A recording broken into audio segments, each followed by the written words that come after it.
Hello everyone, your voice here and welcome to channel Sansevieria 101. So for this episode, we're going to feature the inflorescence or flower bloom of Sansevieria bacularis. So bacularis, folks, as you already might know, is or can be readily be purchased in the market or in Home Depot or some garden, and they are planted in small pots. You're usually being sold the leaf tips of the species, but right now what I'm showing you is the growth of the inflorescence on a daily basis. So I captured it. It was just about 3 to 5 inches, and then right now it's probably more than 12 inches.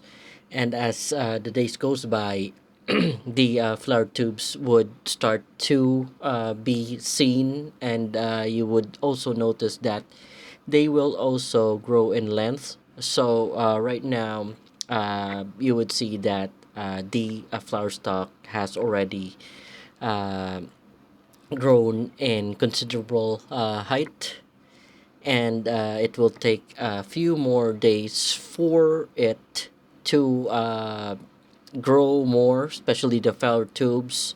After it grows to the height, the usual height, 50 to 60 centimeters, it will grow the flower tubes, and you will see that it will start to bloom. So the one that I'm showing you right now might be the last day of it growing the flower tubes, and after this, like what is shown, there are already some flower tubes that are already opening up. So this is how it looks like when the flower tubes are opening up. So for those who are wondering, does bacularis have flowers, then this is a proof that they do, and I'm showing you for showing everyone so that they know that it might be seem looks impossible for bachelors to give a flower bloom, but as you can see, I have presented that they do. So for those wondering, bachelors is part of the Sansevieria genus, and they are flowering plants. So I'm showing you the inflorescence of Sansevieria bacularis. The next part would be the actual bloom. I will be showing you a video clip, and from there, we will be discussing more about Sansevieria bacularis. Alright, folks, so welcome back. This is the second part of the content wherein we will be discussing the characteristics of the inflorescence of or flower bloom of the Sansevieria species that is named as bacularis. So during the first part, I have shown you pictures wherein I first spotted the flower spike growing. I might not be able to catch the really early stages wherein it will be a small flower bud that would probably be growing on this part, because it's very hard, since they usually the flower spike would be very small and is hidden by this purple colored sheath.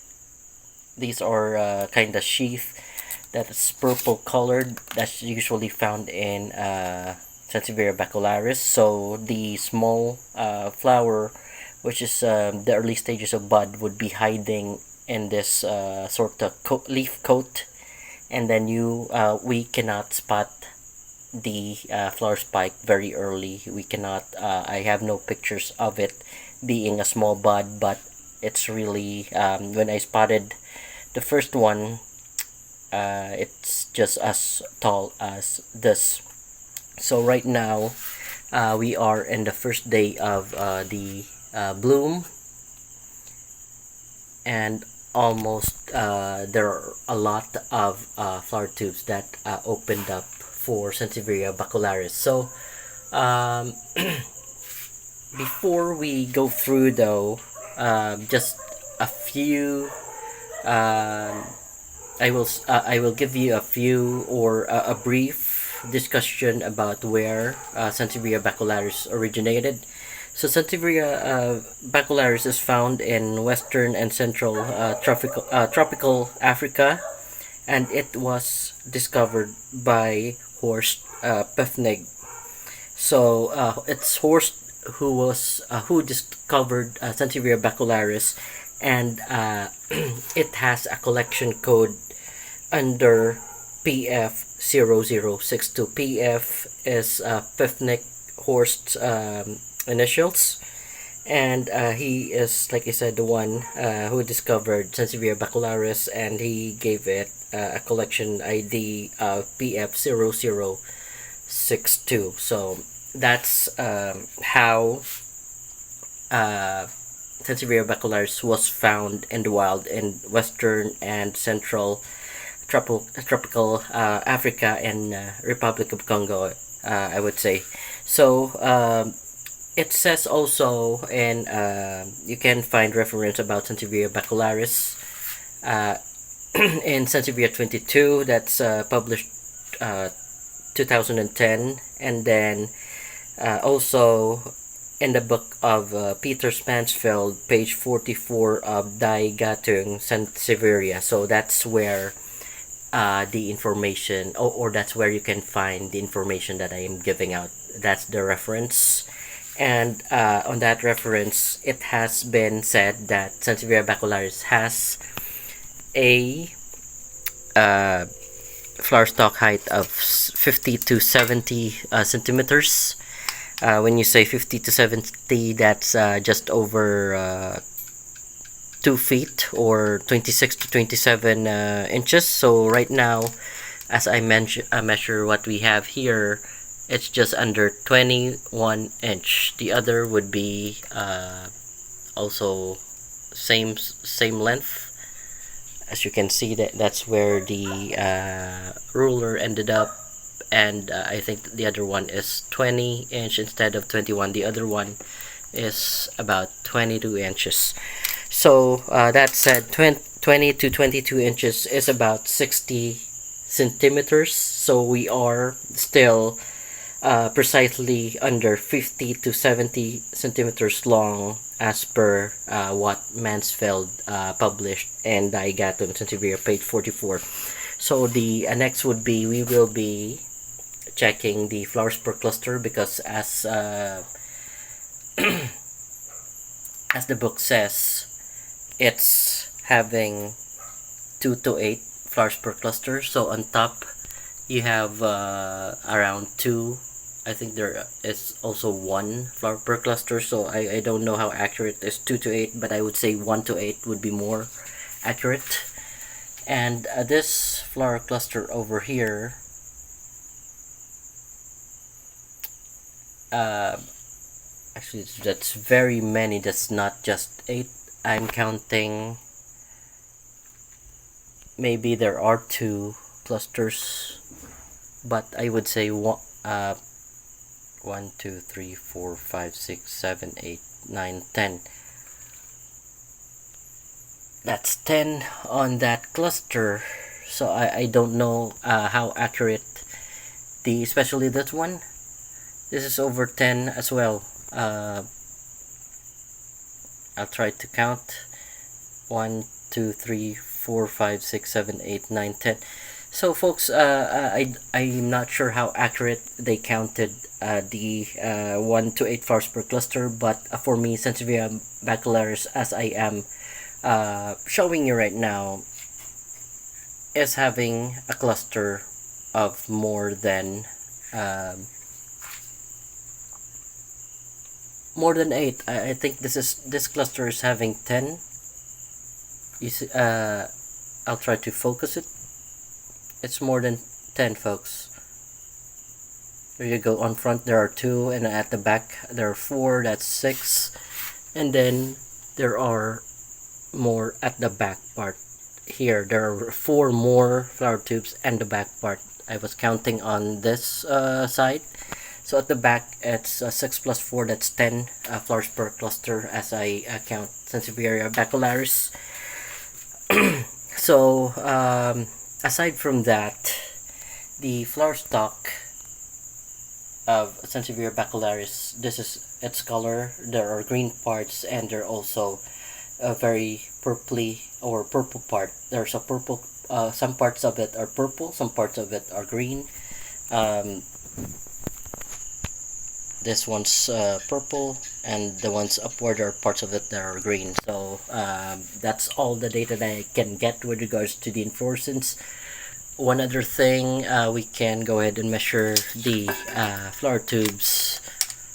Flower tubes would be around 1 inch, and on there it's actually varying, because the longer ones are 1 inch, and there are very short ones like that one over there, where it's just 3/4 of an inch. So that's how I would record the length of the flower tube for Sansevieria bacularis, and this is how my Sansevieria bacularis looks like. As you can see, I have to move back for you to see that it is very tall, and this is actually a 24-inch ruler, and it's over 2 feet, so it's over the top of the roof. So I would say from that height it's more than 3 feet, and there are also old posts of Sansevieria bacularis in social media, especially in Facebook. Sansevieria bacularis can grow as tall as or taller than one level of your house, so it can reach to that height if it continues to grow. So on my part, because I have a very small pot, this is how long it grew. But to prove that they can grow, we can actually go to some parts of the garden right now. It's just a bit dark, but I can show you that Sansevieria bacularis, when they bloom, they bloom simultaneously, despite where you position them in your garden. They will bloom simultaneously if they are old enough. So my Sansevieria bacularis has been like 4 to 5 years with me. So what we'll do right now is we'll check the first. Actually, it's the bacularis where I first spotted the inflorescence that I am showing as pictures on the first part. So we'll go and check. The garden is just somewhere around here.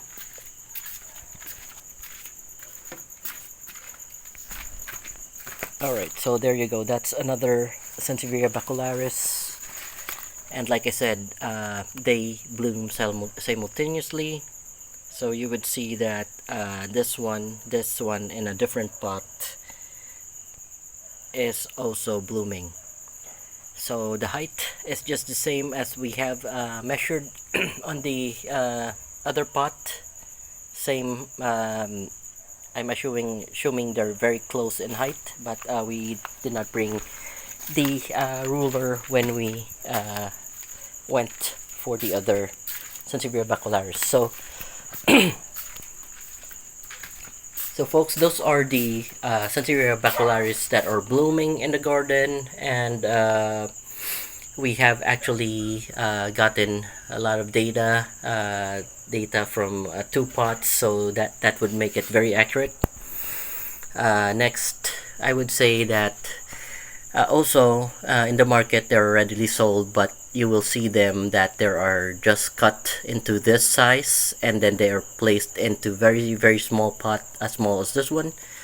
They will cut a couple of leaves, then compress them in one pot, and that's how they would sell you Sansevieria bacularis. So if you're wondering why your Sansevieria bacularis is not big as what I have, what they do is they sell you leaf cuttings. But if your leaf cuttings manage to survive, they will grow as large as what I am showing you right now. So that's again Sansevieria bacularis. Experts of Sansevieria bacularis are the current president of the International Sansevieria Society, which is Alan Butler, and also Jen Kalski. They were the ones who are expert with the species of Sansevieria. It's very common in the trade.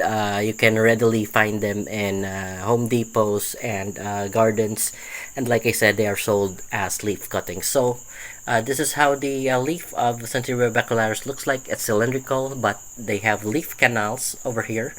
When you touch the feel the leaf of Sansevieria bacularis, it is slightly rough. So rough surface.